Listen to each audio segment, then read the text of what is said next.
അപ്പോൾ ഭാഗവതത്തിൻ്റെ ഉത്ഭവത്തിനെ കുറിച്ചിട്ട് പറഞ്ഞുകൊണ്ടാണ് തുടങ്ങാം. നൈമിശാരണ്യം ആണ് പശ്ചാത്തലം. കഥ നടക്കുന്നത് നൈമിശാരണ്യത്തിലാണ്. അവിടെ ഉന്നതാസനത്തിലിരിക്കുന്ന സൂതൻ്റെ അടുത്ത് വന്ന് ശൗനകൻ ചോദിക്കുന്നു. അതിന് ഉത്തരമായിട്ട് ആണ് പറഞ്ഞത്. ശൗനകൻ 7 ചോദ്യമാണ് ചോദിച്ചത്. ഈ 7 ചോദ്യത്തിൻ്റെ ഉത്തരമാണ് ഭാഗവതം പറയാൻ കാരണമായത്. അപ്പോൾ എന്തുകൊണ്ടാണ് നൈമിശാരണ്യം തിരഞ്ഞെടുത്തത്? അങ്ങനൊരു ചോദ്യമുണ്ട്. മിക്കവാറും പുരാണങ്ങളൊക്കെ നൈമിശാരണ്യത്തിലാണ് പറയുന്നത്. അപ്പം നൈമിശാരണ്യത്തിൻ്റെ പദം പിരിച്ച് പറയുമ്പോൾ ആചാര്യന്മാർ പറഞ്ഞ് നിമിഷ പ്ലസ് ആരണ്യം ആണ്. അപ്പം ഒരു നിമിഷം കൊണ്ട് മഹാവിഷ്ണു അസുരന്മാരെയൊക്കെ കൊന്ന സ്ഥലമാണത്രേ നൈമിശാരണ്യം. അതാണ് ഒരു വ്യാഖ്യാനം പറഞ്ഞിരിക്കുന്നത് നൈമിശാരണ്യത്തിൻ്റെ. പിന്നെ പറഞ്ഞിരിക്കുന്നത് ജ്ഞാനികൾ ഒരു നിമിഷം കൊണ്ട് അസുരഭാവത്തിനെ നശിപ്പിക്കുന്ന സ്ഥലം, അത് നൈമിശാരണ്യാണെന്നാണ് പറയുന്നത്. വേറെ ഒന്ന്, ഭാഗവതത്തിലെ കഥ അനുസരിച്ച് പറയുകയാണെങ്കിൽ നേമി നിന്ന് പതിച്ച സ്ഥലം, അതാണ് നൈമിശാരണ്യം. നേമി എന്ന് പറഞ്ഞ ഒരു ചക്രത്തിൻ്റെ പേരാണ്. ഈ ചക്രം എന്ന് പറയുന്നത് കാലത്തിൻ്റെ പ്രതീകമാണ്. മുന്നോട്ട് ഉരുണ്ട് പോകുന്നത്. അങ്ങനെ മഹർഷിമാർ 12 വർഷത്തിലൊരിക്കൽ വലിയ വലിയ യാഗങ്ങളൊക്കെ ചെയ്യാൻ വേണ്ടിയിട്ട് ഒരു നല്ല സ്ഥലം, ഉത്തമമായ സ്ഥലം അന്വേഷിച്ച് ഈ നേമി ഉരുട്ടിയെന്നാണ്. അപ്പോൾ ആ ചക്രം ചെന്നു നിന്ന സ്ഥലം, പതിച്ച സ്ഥലമാണ് നൈമിശാരണ്യം എന്നാണ് മറ്റൊരു വ്യാഖ്യാനമുള്ളത്. ഇതാണ് ഏറെക്കുറെ സ്വീകാര്യമായിട്ടുള്ളൊരു വ്യാഖ്യാനം. ബാക്കിയെല്ലാം സങ്കല്പങ്ങളാണ്. അപ്പോൾ ഇവിടെ ഒരു കഥ നമ്മൾ ഓർമ്മിക്കാനുള്ളത് എന്തിനാണ് ഇതിങ്ങനെ പറഞ്ഞിരിക്കുന്നത് എന്നുള്ളതാണ്. നേമി എന്ന് പറയുന്നത് ആ ചക്രത്തിൻ്റെ പേരാണ്. ചക്രം കാലത്തിൻ്റെ പ്രതീകമാണ്. അപ്പോൾ കാലം, മുന്നോട്ട് ചലിച്ചുകൊണ്ടിരിക്കുന്ന കാലം നിശ്ചലമായി നിന്ന സ്ഥലമാണ് നൈമിശാരണ്യം. കാലം നിശ്ചലമാവുക എന്ന് പറഞ്ഞാൽ എന്താണ്? അടുത്തതാണ്. കാലം നിശ്ചലമാവുക എന്ന് പറഞ്ഞാൽ കാലം എന്ന അനുഭവം ഇല്ലാതിരിക്കുന്ന അവസ്ഥ. കാലത്തിൻ്റെ അനുഭവം ഉണ്ടെങ്കിൽ ഇപ്പോൾ സമയം ഉണ്ടെങ്കിലില്ല, സമയം എന്നുള്ള യഥാർത്ഥത്തിലൊരു അനുഭവമാണ്.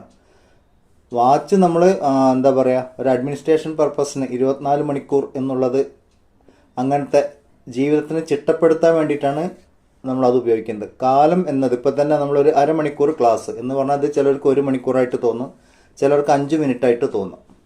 സ്വപ്നം കാണുമ്പോൾ ചിലപ്പോൾ 5 മിനിറ്റേ നമ്മൾ സ്വപ്നം കാണുന്നുണ്ടാവുള്ളൂ, പക്ഷെ 1 മണിക്കൂറോളം അല്ലെങ്കിൽ ഒരു ജീവിതം മുഴുവനൊക്കെ 5 മിനിറ്റ് കണ്ടു എന്ന് വരും.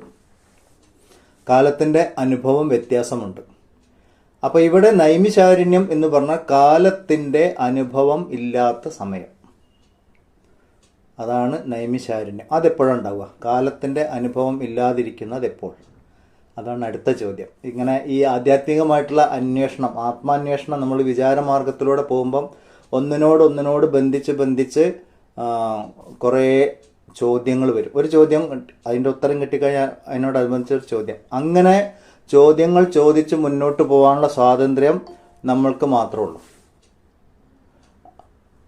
ഹിന്ദുക്കൾക്ക് മാത്രമേ ഉള്ളൂ ആ ഒരു സ്വാതന്ത്ര്യം ഉള്ളത്. അപ്പം നമ്മൾ ആ ഒരു അവസരം ശരിക്കും ഉപയോഗപ്പെടുത്തണം എന്നുള്ളതാണ്. ഇതിൽ തന്നെ ഭാഗവതത്തിൽ തന്നെ ചോദ്യങ്ങൾ ചോദിച്ചപ്പോഴാണ് അതിൻ്റെ ഉത്തരം പറഞ്ഞത്. ഇപ്പം നമ്മൾ കണ്ടിപ്പം ശൗനകൻ വന്ന് സൂതൻ്റെ അടുത്ത് ചോദിച്ചു, 7 ചോദ്യങ്ങൾ ചോദിച്ചു എന്നാണ്. അപ്പോൾ ഈ ചോദ്യവും ഉത്തരവും ഉണ്ടായത് നൈമിശാരണ്യത്തിലാണ്.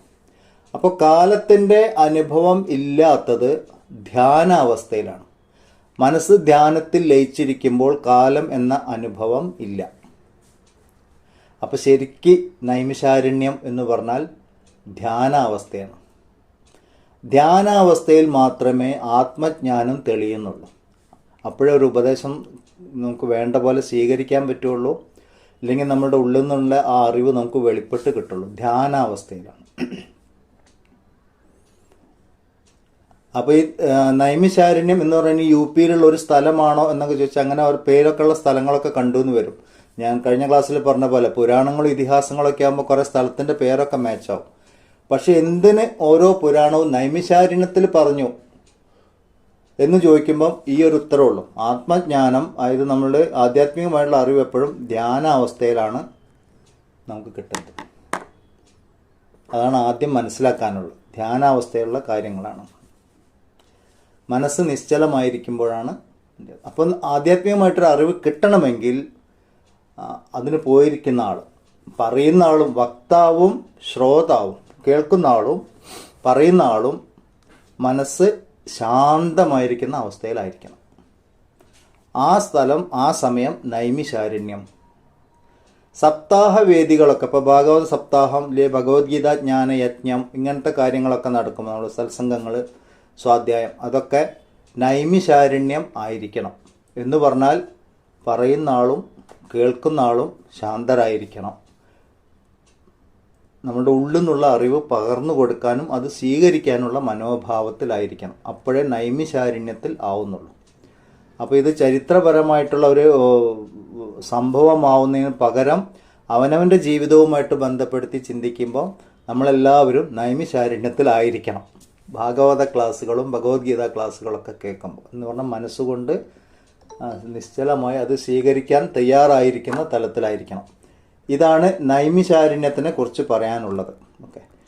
ഇപ്പം നമ്മൾ ഓരോ സപ്താഹം ഓരോ സ്ഥലത്തൊക്കെ പോകുമ്പോൾ ഓരോ ആചാര്യന്മാർ പറയും, അവർ മനസ്സിലാക്കിയ കാര്യങ്ങളൊക്കെ അവർ പറയുന്നുണ്ടാവും. പക്ഷേ ഇതും കൂടി നമ്മൾ ഓർമ്മിച്ച് വെക്കണം, എന്തുകൊണ്ടാണ് ഇത്. ഇപ്പം തന്നെ നോക്കൂ, നമ്മൾ എത്രയോ സപ്താഹങ്ങളും പിന്നെ സ്വാധ്യായങ്ങളൊക്കെ കേൾക്കുന്നുണ്ട്. എന്തുകൊണ്ടാണ് നമുക്ക് പലപ്പോഴും ഇതിൻ്റെ സാരം വേണ്ട പോലെ ഉൾക്കൊള്ളാൻ പറ്റാത്തത് എന്ന് പറഞ്ഞാൽ നമ്മൾ നൈമിശാരണ്യത്തിലല്ലായിരുന്നു. അതാണ്.